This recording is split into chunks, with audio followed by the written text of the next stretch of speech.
Welcome to the John Cady Podcast. I'm John Cady, former minister, U.S. Navy retired. Today's episode draws its inspiration from the errands I was running the other day. As I stopped at Dollar General, I was jamming out to an old song by the Gap Band called You Dropped a Bomb on Me. As I exited my car to go in the store, I saw a customer seated outside. We started talking, and she shared with me some information about the Gap Band that I didn't know. And it led me to do this podcast because there's a lot about the Gap Band that people don't know, and it fleshes out their history and legacy because they were one of the more successful funk and R&B groups of the late 70s and early 1980s. But who are the Gap Band? Where did they originate?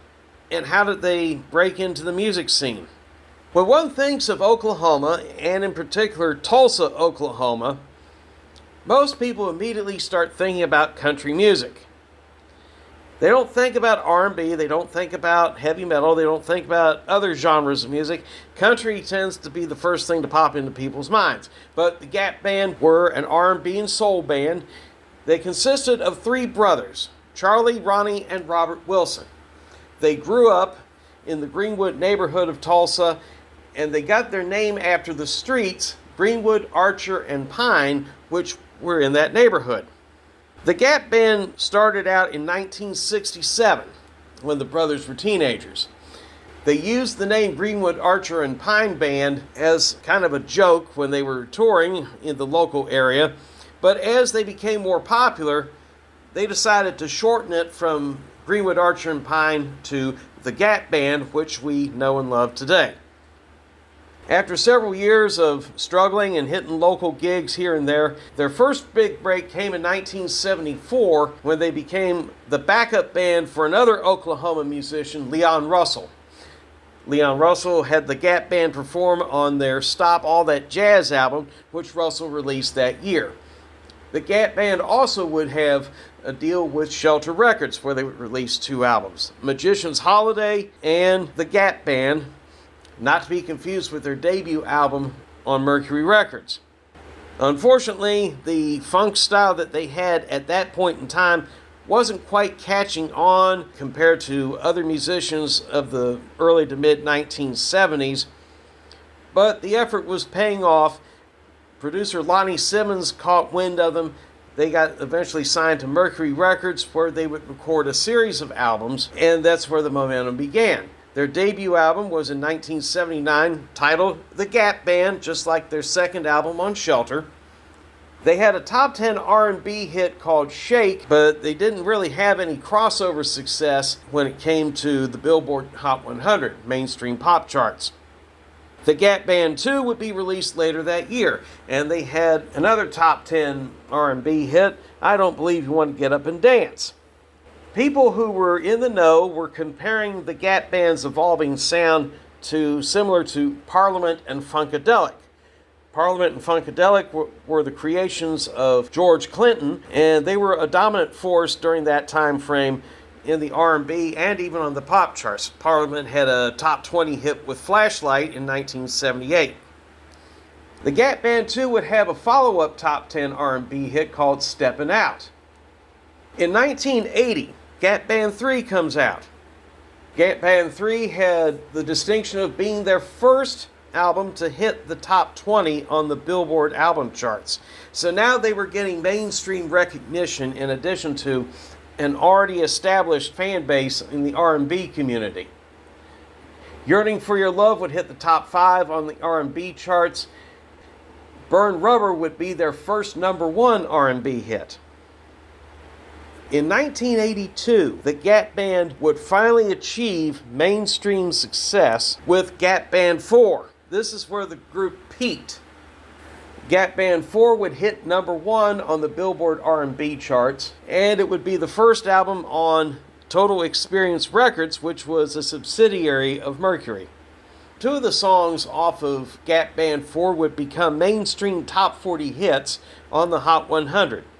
Early in the Morning would hit number 24. It would also be a top 20 hit on the dance charts, and it would be a number 1 R&B hit. You Dropped a Bomb on Me would hit number 31 on the Hot 100, hit number 2 on the R&B charts, and it would hit the top 40 on the dance and club charts. Outstanding, which didn't chart in the Hot 100, would hit number 1 on the R&B chart as well.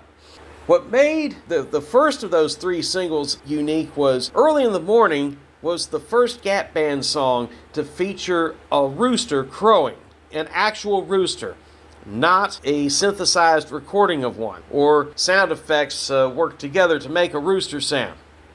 And while it was the higher charting of the two, You Dropped a Bomb on Me would become the longer and more enduring hit that the Gap Band released. It still gets played in clubs even now.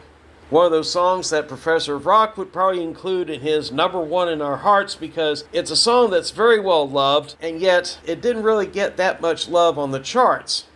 And that's the beauty of it. Sometimes the songs that have the lasting impact are not the ones that hit the top 5 or even the number 1 spot. They would have subsequent albums. They would have the Gap Band 5 Jammin'. It would hit number 28 on the Billboard album charts. They also would hit with Gap Band 6. They would continue to have, those albums for a while. Gap Band 8 would be the last one in the series of numerical albums. The albums that would be released later would include Straight from the Heart, Round Trip, Testimony, Ain't Nothing But a Party, and then the last studio album by the Gap Band would be in 1999, Y2K Funkin' Till 2000 Comes. The Gap Band's legacy is a very positive one. Here in the Tulsa area, the Gap Band is very well loved. Charlie Wilson, unfortunately, is the only surviving member. His brother Robert died in 2010 of a heart attack in California. He was only 53 years old. His death basically marked the end of the Gap Band. They didn't tour or record anymore after that. Brother Ronnie Wilson passed away in 2021. In 2005, the Gap Band was honored as a BMI icon at the 57th Annual BMI Urban Awards. This is a music publishing award, and their legacy was further cemented in that fashion. Their music has been sampled and covered by a wide variety of artists over the years, furthering their legacy. Many a DJ across the country has admitted that when the club gets boring, they can still put You Dropped a Bomb on Me, a song that's now well over 40 years old, and all of a sudden everybody starts getting up and dancing and having a good time.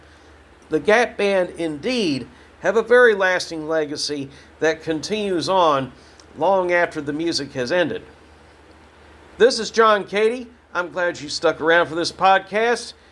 If you enjoy the content, hit like, hit subscribe, and I will catch you on the next one.